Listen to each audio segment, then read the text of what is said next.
Melihat alumni UGM yang sukses kita bangga, yang bikin masalah kita istighfar, gitu aja gampang kan misalnya. Artinya kiai juga sama, kiai itu punya alumni yang jadi kiai, alhamdulillah, yang nggak jadi kiai problem, dan kita istighfar semua di semua kehidupan kita.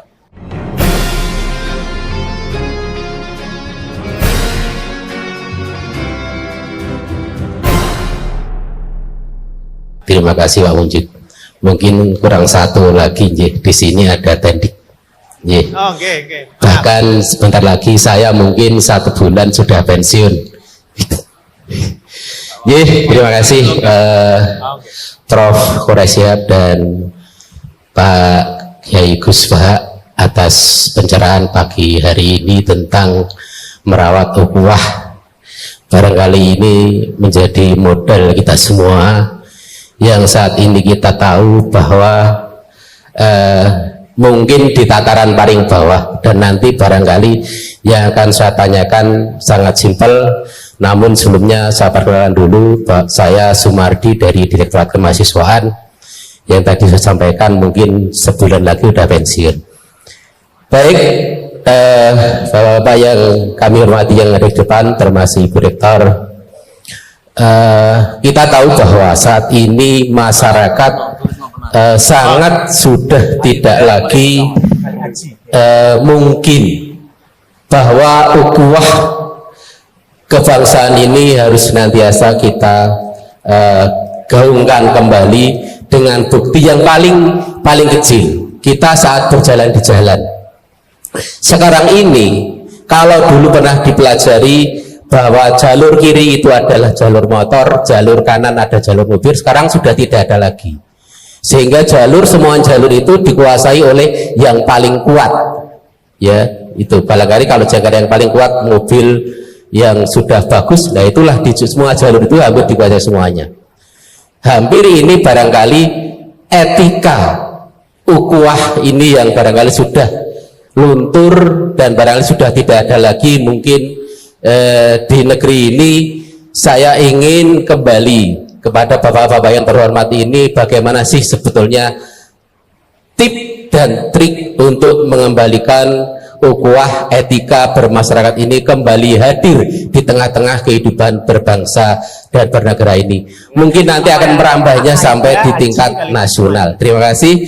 Barangkali ini yang kami tanyakan. Billahi taufiq wal hidayah. Assalamualaikum warahmatullahi wabarakatuh. Bismillahirrahmanirrahim. Kebetulan saya ini ahli tip betul, jadi insya Allah gampang.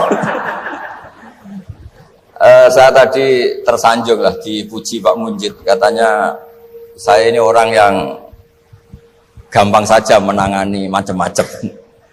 Memang faktanya gampang, dunia ini tidak ada yang susah. Yang susah itu tadi kata Abi Quraisy, hati kamu dikelola nggak apa-apa, gampang. Saya beri contoh begini, ada seorang kiai Abi Quraisy itu khusyuk betul, nggak mau berkawan sama perempuan cantik, katanya takut biologisnya kumat, takut sawahnya kumat. Kalau berteman orang jelek kan nggak apa-apa, Gus, nggak minat, apalagi orangnya merongos, kukulan banyak katanya. Terus tak ingetin, syahwat yang nggak pada tempatnya itu dosa, tapi ngenyek orang juga dosa, kata saya. Artinya dia menghindari perempuan cantik tapi dosa menghina. Itu juga ada orang yang nggak mau berteman orang kaya, takutnya tamak gini-gini, senengnya sama orang miskin. Ternyata apa? Diperbudak, disuruh mijetin, disuruh-suruh.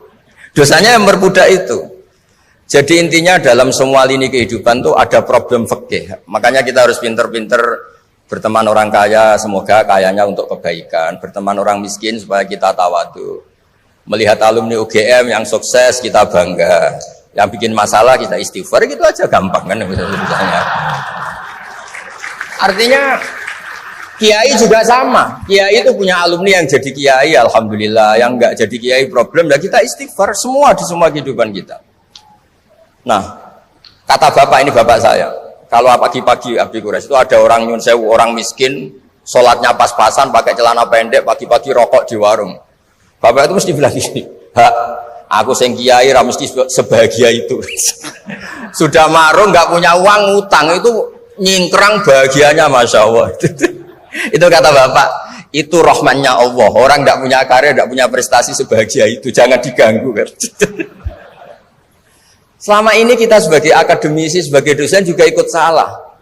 Melahirkan satu faham, bahagia itu kalau jadi dosen, bahagia itu kalau jadi rektor, jadi menteri. Sehingga orang itu tidak kok berbahagia dengan kesehariannya. Padahal orang seperti itu, sering saya ketemu orang nganggur itu. Wah enak Gus jadi orang nganggur lah, jadi menteri dikongkon presiden, jadi pejabat esok kudu ngantor, jadi orang biasa enak, wae turu-turu, wae ngopi-ngopi gitu. Intinya bahagia seperti ini tidak usah dibatalkan, biar aja tetap bahagia seperti itu. Karena kalau kamu jadi dosen, nyanyi Anda di UGM juga kamu nggak mau. Jadi itu penting, ngelola kebahagiaan itu penting. Jadi ini Mbak Aida, Mbak Aji, semuanya harus dilatih lah, bahagia itu dilatih. Syukur-syukur model wali ya, terus sujud, terus sungkem di Allah. Kalau nggak model wali ya dilatih yang gampang-gampang. Saya teringat konflik itu dimulai dari tersinggung. Saya ulang lagi, konflik itu dimulai dari tersinggung. Saya punya sekian khazanah tentang ngelola tersinggung. Saya berkali-kali cerita itu. Suatu saat Imam Syafi'i didatangi orang, cium tangan, terus hormat. Setelah itu orangnya menghujat. Dilaporkan sama santrinya, itu orang yang tadi nyium engkau, di luar menghujat engkau, menghina engkau. Imam Syafi'i tertawa-tawa, baguslah saya wibawa, di depan saya agak berani. Enteng saja, dianggap enteng saja. Enggak kok, wah itu khianat, itu munafik enggak. Alhamdulillah saya wibawa, buktinya di depan saya tidak berani. Nah, ini tip Bu Rektor, kalau ada yang ngerasain jenengan di luar, alhamdulillah di depan saya tidak berani. Jadi enteng saja. Diceritain lagi, orang separuh dari kampung ini gak suka jenengan Imam Syafi'i karena engkau terlalu ngedikan hak. Baguslah, kalau gak suka saya berarti gak ngutang saya. Yang masalah tuh yang suka-suka itu bisik-bisik minta-minta.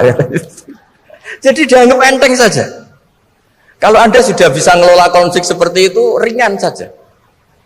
Ada lagi ulama disuruh ke tetangganya. Setelah datang ke rumahnya, irji falah hajata libik. Sudah kamu kembali, saya tidak butuh kamu. Setelah sampai rumah dipanggil lagi, ya saya jadi butuh kamu, silahkan ke rumah. Datang lagi sampai 3 kali. Dan setiap dari 3 itu ulama tadi senyum, senang puas sekali. Akhirnya pemuda tadi tanya, engkau saya bully, saya kerjain kok tetap senang ceria.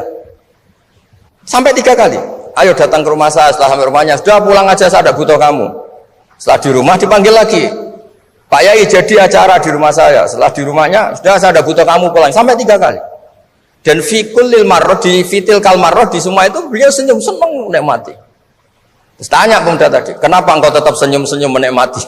Saya ini penghamba Allah sejati, senang saya sama ajarannya Allah, disuruh menghormati tetangga. Kamu tetangga saya, minta saya datang ya datang, puas kamu nyuruh saya pulang ya saya pulang. Alhamdulillah saya jadi hamba Allah yang baik, ngikuti perintah Allah, hormat tetangga. Sama kita di Indonesia gitu, kalau Anda tidak sefaham dengan presiden atau dengan bupati, perintah Allah itu hubungan dengan mereka baik, cocok tidak cocok harus baik, itu perintah Allah. Jangan yang cocok jika kita membebek, gak punya prinsip, gak punya ideologi. Saya diundang di sini, kalau nuruti nafsu saya tidak cocok, kiai kok diatur-atur. Tapi perintah Allah disuruh hormati kawan, kata Rasulullah di sebuah hadis, inna min abaril birri silatar rajul ahla wuddi abih. Kebaikan tertinggi itu adalah berkawan baik sama teman bapaknya. Saya ini dekat sekali sama Profesor Zaini Tahlan, sehingga harus hormati putrinya. Sebetulnya wajib hormat itu dosen UGM, kalau enggak dipecat kan. Tapi saya punya konstitusi sendiri. Jadi kalau hidup kamu sudah bertautan dengan Allah, semuanya indah. Maka yu'minu billahi wal yaumil akhir falyukrim jarahu. Kalau kamu iman sama Allah dan Rasul, hormati tetangga kamu. Bukan pakai hukum sosial, kalau baik saya baiki, kalau enggak. Berarti ada terdikte oleh makhluk. Terdiktelah oleh Allah Subhanahu wa taala yang suruh supaya kita selalu baik. Nabi mencontohkan ada 3 tetangga. Satu punya 3 hak, yaitu dia muslim, dia kerabat kamu, dia tetangga kamu. Yang 2 punya 2 hak. Dia muslim, dia tetangga kamu, tapi tidak keluarga kamu. Yang 1 punya 1 hak. Dia tidak muslim, tidak kerabat, tapi itu tetangga kamu, yaitu non muslim. Juga harus baik. Suatu saat Khalilur Rahman Ibrahim ditemani orang Majusi, umurnya 70 tahun. Cerita ini ada di Ihya, di Ar-Risalah Al-Qusyairiyah. Ya meskipun ini tidak bidang Pak Munjid, tapi referensinya saya sebut sebagai penghormatan pada UGM. Kamus keren, masa ngomong tanpa referensi. Nah, itu nanti ini pasar gelap kata beliau. Kalau ada kiai yang referensinya ada banyak, kata beliau pasar gelap katanya. Saya minta makan kali ini saja. Kata Khalilur Rahman Ibrahim, hatta tuslima, kamu harus Islam dulu. Terus orang ini putus asa. Walla itu sudah pulang setelah sekian meter sama Nabi Ibrahim, sama Allah. Nabi Ibrahim dikasih wahyu, ya Ibrahim, kamu tidak mau ngasih makan orang itu meskipun hanya 1 hari? Tidak, karena dia masih kafir, non muslim. Utimuhu ala kufri sab'ina sanatan. Itu orang sudah umur 70 tahun, tidak pernah kelaparan. Sayang Tuhan saja ngasih makan, kamu manusia tidak mau. Jadi. Terus dipanggil akhirnya, ya Majusi sini, tak kasih makan. Kenapa kamu rubah?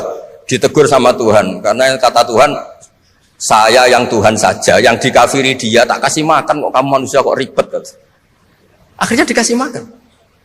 Jadi contoh-contoh muamalah kebangsaan, beda agama itu cukup, referensi kita cukup.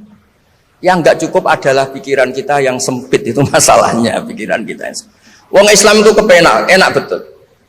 Saya punya saudara, punya keluarga, saya tadi cerita Pak Kures. Wah itu haternya banyaknya bukan man. Tapi bilang ke saya, dah Gus kita sama-sama wali. Syaratnya wali itu hanya 2, dicintai banyak orang atau dihujat banyak orang. Kalau dihujat banyak orang itu ngilangi dosa kan. Islam itu enak, dicintai orang ya ibadah, dirasani orang ngilangi apa? Dosa. Maka kamu jadi dosa. Tenang saja. Kalau mahasiswa senang energi kebaikan, kalau tidak senang ngurangi dosa, kan enak kan? Monggo jenengan milih mana? Milih banyak pecinta apa banyak yang membenci? Tapi apapun itu terus kembali ke Pak Kores tadi. Yang semuanya dari semua itu adalah Allah Subhanahu wa Ta'ala. Kalau kamu nyari ridhonya Allah, enteng semua kan? Sudah enteng betul. Menyabari orang yang menyinggung itu ya ibadah. La taghdab farad dadam iraron faqala la taghdab. Tersinggung enggak marah itu ibadah. Wal kadhiminal ghaidh. Jadi itulah yang harus kita latih, saya itu sering ijtihad ya, bukan dengan makna yang mutlak ijtihad biasa. Saya ini termasuk kiai yang susah diundang. Saya datang ke sini bukan sebagai UGM, Bu Ova itu putra dari Profesor Zaini. Jadi jangan GR Pak Munjid kalau saya diundang UGM terus Pak Jumawa undang, biasa aja. Biasanya bukan karena meremehkan UGM, enggak. Memang ada aturannya. Kiai itu kan dia jaga hatinya. Jangan-jangan diundang UGM mari takabur. Kan ya kita mikir. Kalau nggak mau, jangan-jangan takabur. Diundang kok nggak mau kan ya mikir. Ini cerita Pak Kores. Ini kisah nyata. Saya tuh pernah diterima kasih kiai kecil. Gus matur nuwun Gus jenengan nggak datang kan? Oh iya. Kalau di dunia kiai itu kiai kecil kan diundang acara-acara kecil. Ya kira-kira salam tampil erong atau sewu lah kira-kira gitu. Gara-gara saya tidak datang dia lakon itu ya lakon dia yang disalami template, yang dicium. Oh itu kalau jenengan datang saya mahjub, saya tegak kanggo. Gitu. Jadi dianggap uang 200.000 itu dari saya. Ternyata menghadiri acara kecil itu tidak solusi juga. Kalau kita kiai besar datang ke acara kecil, ini namanya menghentikan rezekinya yang kecil. Itu ibarat toko besar dekat kelontong kecil. Gitu. Tapi kalau tidak datang, sombong betul setelah kiai besar diundang yang kecil nggak mau. Nah itu namanya istihad. Istihad itu satu pemikiran yang tadi yang diceritakan Mas Haji tadi. Mau tidak mau kita secara sosial itu berdebat. Sebaiknya kita ingin merakyat apa enggak? Kalau merakyat dengan tema-tema rakyat, urusannya makan, mungkin kita tidak jadi negara maju. Tapi kalau terlalu tema-tema besar, jangan-jangan lupa ngasih makan. Ya sudah, itu istihad. Ini yang terakhir saya cerita perbedaan pendapat. Dulu Al Haris Al Muhasibi itu pernah punya ide. Ini temannya Imam Ahmad, temannya Imam Syafi'i. Ya Imam Ahmad saya mau ngarang buku tentang menolak faham-faham Mu'tazilah, faham-faham yang nggak benar. Menurut Anda gimana? Jawabannya lucu. Jangan katanya. Kenapa? Sebelum Anda membantah mereka, meluruskan mereka, pasti Anda cerita argumentasi mereka. Ketika cerita argumentasi mereka, jangan-jangan mereka lebih tertarik argumentasinya Mu'tazilah daripada argumentasi Anda. Berarti Anda ikut menyebarkan kebidaan itu. Terus oh iya. Nah ini mohon maaf ini mahasiswa UGM yang masih muda-muda ini. Misalnya rektorat bikin pengumuman. Nyun sewu ada gambar yang seronok, yang menarik. Terus ditulisi gini, jangan lihat ini bahaya. Orang lihat tulisan jangannya apa ngelihat gambarnya? Nah, tidak semua kebaikan disebarkan itu baik karena ini ada hitung-hitungannya. Saya sebagai ulama ahli sunnah misalnya, tahu madzhab Mu'tazilah, tahu madzhab yang lain-lain itu dari cerita ulama itu. Jangan-jangan ketika kita cerita bahaya NKRI misalnya, Kita ini mencintai RRI justru karena baca buku bahaya NKRI dalam ambang apa. Setelah baca terus tahu ekstremis, tahu ini itu, malah benci NKRI. Padahal kita ngarangnya demi persatuan NKRI, tapi kita tahu problemnya dari nulis. Nah itu hal-hal yang memang dalam istihad, dalam pemikiran itu, makanya saya hanya cerita yang ada di kitab karena ini keahlian yang memang saya diundang di sini, jadi saya profesional saja. Jadi di bab-bab seperti itu memang kita pasti gampang berteman orang kecil katanya merakyat, ternyata memperbudak. Enak kan Anda misalnya Pak Munjid berteman kampungnya di Kebumen, dosen UGM tinggal nyuruh minta mijitin. Kalau berteman rektor disuruh-suruh kan. Nah ternyata tidak merakyat, senang berteman orang bisa disuruh, gak siap berteman atasnya. Lah gak mau berteman atasnya katanya merakyat, ternyata karena hasud, karena gak jelas semua hidup ini gak jelas. Yang jelas hanya Allah Subhanahu wa taala. Makanya menurut ilmu tasawuf itu qulillah sumadarhum fi khawdi ma'labun, sudahlah kembali ke Allah. Berteman orang kecil ya karena perintah Allah. Kalau karena perintah Allah pasti inginnya ikram, memuliakan. Berteman orang besar juga karena perintah Allah supaya ada hasud, supaya Indonesia ada chaos. Kayak tadi yang didawuhkan Pak Quraisy, la imamun husyum khairum min fitnatin tadum. Imam yang dengan arti salah itu masih lebih baik ketimbang chaos. Karena kalau chaos lebih gak kebayang. Ya apapun itu cukuplah khazanah-khazanah Islam untuk mendidik kita sebagai orang yang menjaga kebinekaan, menjaga ukhuwah. Ya terima kasih.